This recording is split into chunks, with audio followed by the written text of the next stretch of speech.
Hello friends, नमस्कार। कैसे आप सब? उम्मीद करता हूँ आप अच्छे होंगे। तो साथियों, आज हम कक्षा 10 गणित में निर्देशांक के बारे में चर्चा करेंगे। निर्देशांक ज्यामिति के बारे में चर्चा करेंगे। ये देख सकते हैं, निर्देशांक ज्यामिति यानी कोऑर्डिनेट ज्योमेट्री। यह चैप्टर बहुत महत्वपूर्ण है क्योंकि एग्जाम में सवाल बहुत ज़्यादा इससे आते हैं। तो देख सकते हैं साथियों, मैं फिर एक बार दिखा दे रहा हूँ।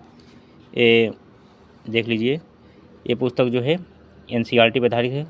सत्र 2024-25 उसका NCERT बेस कक्षा 10 राजीव प्रकाशन गणित।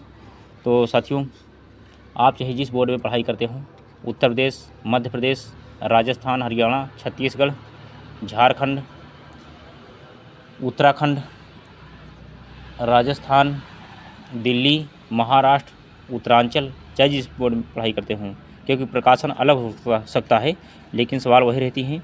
तो साथियों, हमारे साथ बिल्कुल आप ध्यान लगा के इसको अध्ययन कीजिए। और प्लीज़ साथियों, जो लोग नहीं जुड़े हों वो चैनल को सब्सक्राइब करके बेल आइकन घंटी प्रेस कर लेंगे। तो चलिए साथियों, देखते हैं इसको। निर्देशांक ज्यामिति, कोऑर्डिनेट ज्योमेट्री। सूत्र, फार्मूला, दो बिंदुओं के बीच की दूरी। क्योंकि सवाल लगाने से पहले साथियों ये आपको जानना आवश्यक है, बहुत ज़रूरी है।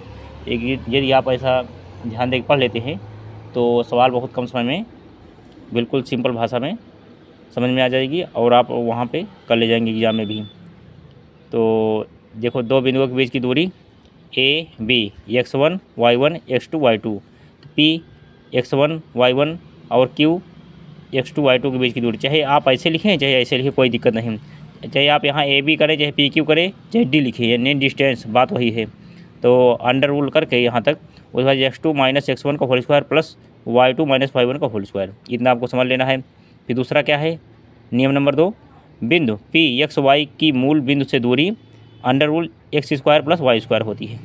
नंबर 3 क्या है, नियम नंबर, उस बिंदु P x y के निर्देशांक जो बिंदुओं A x1 y1 और B x2 y2 को जोड़ने वाले रेखाखंड को m1 अनुपाती m2 के अनुपात में आंतरिक रूप से विभाजित करता है। तो सूत्र क्या बनेगा साथियों? सूत्र बनेगा, देख लिए, सूत्र बनेगा आपका, दिखाई दे रहा है,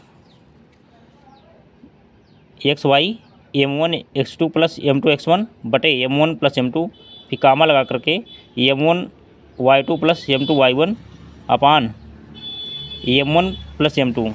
इसको आपको ध्यान देना है साथियों। देखो, ये x का मान a है और y का मान a है। अब इसी में साथियों, अगर बाह्यता विभाजन की बात करें, बाह्यता विभाजन के लिए, चलो मैं बाह्यता वाला कर देता हूँ। देखिए, बाह्यता अगर विभाजन की बात कर दें तो बाह्यता विभाजन हो जाएगा। देखिए, इसको मैं ऐसे कर देता हूँ, सॉरी, चलो इसका स्क्रीनशॉट लीजिए। बाह्यता विभाजन की बात करें, जब क्या है बाह्यता विभाजन की बात करें, बाह्यता विभाजन के लिए एक्स वाई बराबर, पहले ब्रैकेट में क्या हो जाए, m1 x2 माइनस हो जाएगा, जो वहाँ प्लस था माइनस हो जाएगा। देखिए, यहाँ पे प्लस था, कहाँ, यहाँ प्लस था, यहाँ पे माइनस हो जाएगा, बस इतना फ़र्क है। बस यहाँ प्लस है, यहाँ माइनस हो जाएगा। तो आप देख लीजिए, m1 x2 minus m2 x1 बटे m1 माइनस m2, फिर m1 y2 minus m2 y1, m1 minus m2। तो x का मान हो गया, y का मान हो गया। चलिए अब हम अगला करते हैं। तो नियम नंबर 4 देखिए साथियों, बिंदुओं P x1 y1 और Q x2 y2 को जोड़ने वाले रेखाखंड PQ के मध्य बिंदु के निर्देशांक P x, y बराबर, ब्रैकेट में क्या है, x1 प्लस x2 अपान 2, फिर कामा y1 प्लस y2 अपान 2। अब इसी में पूछता है क्या, ग्राफ, क्योंकि समझना आपको बहुत ज़रूरी है। ये देख सकते हैं, यानी पहले ये क्या है, x है, और यहाँ पे क्या है, x डैश है, यहाँ पे y है, यहाँ नीचे y डैश है। तब बीच क्या है, O है, और केंद्र है 0 0, ये केंद्र है, बीच के केंद्र है। तो अब क्या है, ये कौन सी, ऊर्ध्वाधर रेखा, और ये हो जाएगी क्या, क्षैतिज रेखा। तो ये पहला है, पहला ग्राफ में पहला भाग ये है, पहला भाग, ये दूसरा भाग, ये तीसरा भाग, ये चौथा भाग, ये तीसरा भाग ये है। ये लिख दिया A B, फिर C, यहाँ पे D लिखा है। तो पहला जो है, पहले भाग में ग्राफ में क्या रहेगा, यानी पहला निर्देशांक है, पहला यानी चतुर्थांश, इसको पसंद ज़्यादा करके इसको चतुर्थांश बोलते हैं, लिख देते हैं चतुर्थांश है, चतुर्थांश। इसको समझना आपको बहुत जरूरी है, चतुर्थांश को साथियों। तो आप इसको समझ लेंगे तो बहुत अच्छा रहेगा। चतुर्थांश यानी 4 भाग में देखो बटा हुआ है। देखिए पहले में क्या रहेगा, पहले भाग में प्लस, दोनों प्लस रहेंगे, और दूसरे भाग में एक माइनस रहेगी, एक प्लस रहेगा, और तीसरे भाग में क्या रहेगा, देखो डी वाले, तीसरा डी कहलाता है। तीसरे भाग में क्या रहेगा, यानी दोनों क्या हो जाएगा, माइनस माइनस, और चौथे में क्या रहेगा, एक प्लस एक माइनस रहेगा। इसको आपको समझ लेना है साथियों। अब देखिए ये क्या हो जाएगा, देखो ये भुज है, यक्ष क्या कहलाता है, भुज, और वाई कोटि कहलाती है। चलिए स्क्रीनशॉट लीजिए इसका साथियों। तो इसी में साथियों अब नियम नंबर 5 में आपको कुछ समझना है। संरेख क्या होता है, संरेख, इसको भी समझ लेना है। संरेख, जब एक ही रेखा पर सभी बिंदु हों तो उसे संरेख कहते हैं। जैसे क्या है, जैसे एक बिंदु, 2 बिंदु, 3 बिंदु, ऐसे कई बिंदु रहे तो वो संरेख कहते हैं। जैसे ए बी सी तो बराबर का A B plus B C, A B plus B C बराबर ए सी, ए सी हो जाएगा। और छठा नियम क्या है, एक्स अक्ष के लिए y बराबर 0 हो जाएगा, यानी y बराबर 0 हो जाएगा, और y अक्ष के लिए x बराबर 0, x बराबर 0 यहाँ कर दिया गया है। तो साथियों ये आप स्क्रीनशॉट ले लीजिए। उसके बाद जब हम सवाल लगाएंगे तो आपको और अच्छे ढंग से समझ में आएगी। तो प्लीज़ साथियों इस वीडियो को ज़्यादा से ज़्यादा लाइक करें, दोस्तों में शेयर करें। धन्यवाद। तो साथियों प्रश्नावली 7.1 की पहली सवाल देखिए, यदि बिंदु ए के निर्देशांक ब्रैकेट में -5, 7 और हैं, 5, 7 हैं, तो वह बिंदु किस चतुर्थांश में स्थित होगा। मैं साफ साफ लिख दिया हूँ किताब से लेकर के। तो अब क्या करेंगे, पहला है, दूसरा, तीसरा, चौथा, थोड़ा उसमें वीक हो गया था तो यहाँ जो सी बता दिए, नहीं सी यहाँ है, सी यहाँ पे है, क्योंकि तीसरा ए बनेगा तो सी यहाँ रहेगा, डी यहाँ रहेगा। आप उसको सही कर लेंगे साथियों, मैंने रिप्लाई दे दिया हूँ। तो इस हिसाब से देखो 5, 7 है, 5, 7 है। अब चलो हम एक करते हैं, 5, 7 के लिए हम ग्राफ आपको समझाते हैं। तो चतुर्थांश में सवाल में क्या था, 5, 7, -5 क्या था, -5 और कामा 7, ये साथियों यही सवाल था। 5, 7 देखो 7 यहाँ आ गया, 7 यहाँ प्लस में है, तो 7 क्या करेंगे हम, 7 यहाँ रहेगा,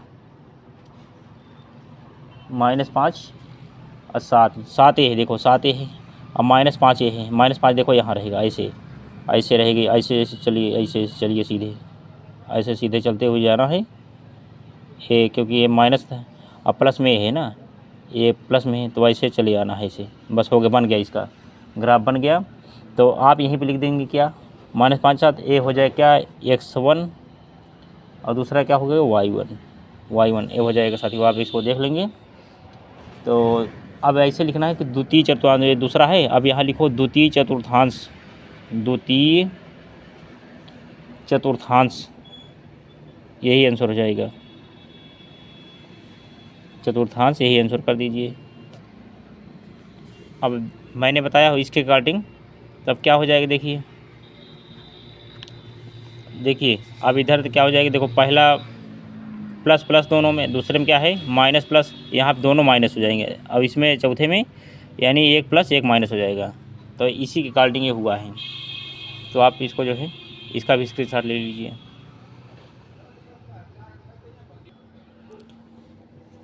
तो साथियों चलिए सवाल नंबर 2 देखिए, यदि बिंदु P के निर्देशांक 3, -9 हो तो वह बिंदु किस चतुर्थांश में होगा। तो आप देख सकते हैं, अब मैं फिर एक बार कर दे, देखो पहला क्या होता है, प्लस और प्लस दोनों होते हैं, दूसरा क्या होता है, एक माइनस एक प्लस, और तीसरा क्या होता है, दोनों माइनस होते हैं, और चौथा क्या होता है, 4 नंबर में साथियों चतुर्थांश में प्लस माइनस। तब क्या हो जाएगा, ये फिर बना हुआ है तो कोई बात नहीं। 3 है, 3 देखो 3 ए है ना, 3 किस में ए है, और 9 किस में इधर जाएगा, यानी एक 9 एक 3। तो आप देख सकते हैं एक 3 यहाँ रहेगा, एक यहाँ कटेगा और दूसरा 9 यहाँ कटेगा। तो आप ऐसे भी कर सकते, चलो हम मिला देते हैं। देखें अब इसको मिला देंगे, ऐसे ऐसे मिला देंगे, एक प्लस में है अब एक माइनस में है।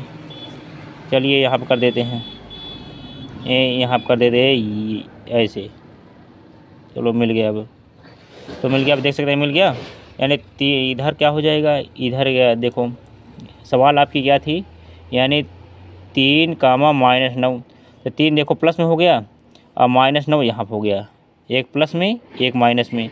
अगर यहाँ करते तो ये हो जाता, वह बिंदु ज्ञात करना है ना, बिंदु ज्ञात करना है। तो ये बनेगा साथियों चतुर्थांश में, क्योंकि पहले नाम लिया है, देखो पहले नाम लिया है, देखो ये यहाँ माइनस है प्लस है, क्योंकि यहाँ पहले माइनस है, माइनस पहले है, यहाँ पे प्लस पहले है, तो पहले वाला ये रहेगा, इसमें जाएगा। तो अब लिखिए यहाँ पे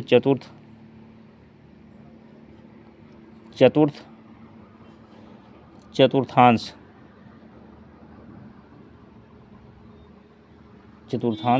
यही कर दीजिए साथियों आंसर। चलिए कर दीजिए आंसर साथियों यही क्यों। उम्मीद करता हूँ कि इस सवाल में आपको किसी बार डाउट नहीं होगा। तो प्लीज़ साथियों इस वीडियो को ज़्यादा से ज़्यादा लाइक करें, दोस्तों में शेयर करें। उसके बाद आगे की सवाल हम जल्दी ही प्रोवाइड कराएंगे। धन्यवाद।